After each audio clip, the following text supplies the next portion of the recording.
आ गए हैं फिर से मुंह में देने। आई मीन तुम लोगों को बताने के लिए कि आई मीन नीलकमल सिंह और एक्ट्रेस आई मीन बॉलीवुड के एक्ट्रेस मुंह में देने। आई मीन बहुत तगड़ा गाना आ रहा है नीलकमल सिंह के और आकांक्षा पुरी मैम के, बहुत बवाल और धमाल लेवल के गाना। तो मुंह में आई मीन बहुत बवाल लेवल के गाना होने वाला है। गाना के म्यूजिक, गाना का हर चीज़ बवाल लेवल का, धमाल लेवल के होगा।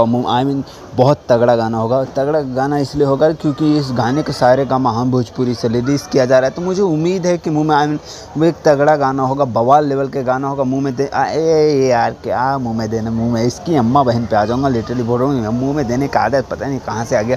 तो नेक्स्ट लेवल पे गाना होगा। बस इंतज़ार है कि बवाल धमाल और माइंड ब्लोइंग सेक्सी और बोल्ड गाना हो बस। क्योंकि आकांक्षा पुरी जहाँ आते हैं उनके मुंह में आई मीन उनके बड़े बड़े ओहो कहाँ चला जाता हूँ, भटक जाता है मेरा जवान ही ऐसा है कि इधर उधर लड़खड़ा ही जाता है। तो क्या बोलें, प्लस लेवल के गाना देखने के लिए तैयार हो जाओ। मुझे लग रहा था कि गाना खिंचाई ले लिया तो होगा, लेकिन मुंह में देना आई मीन ये एक्ट्रेस के गाना, एक्टर के गाना है। तो मुझे उम्मीद है कि कुछ बवाल धमाल देखने को मिले। सो मुँह में ले लो। I mean love you, bye दोस्तों, मिलता हूँ नेक्स्ट अपडेट।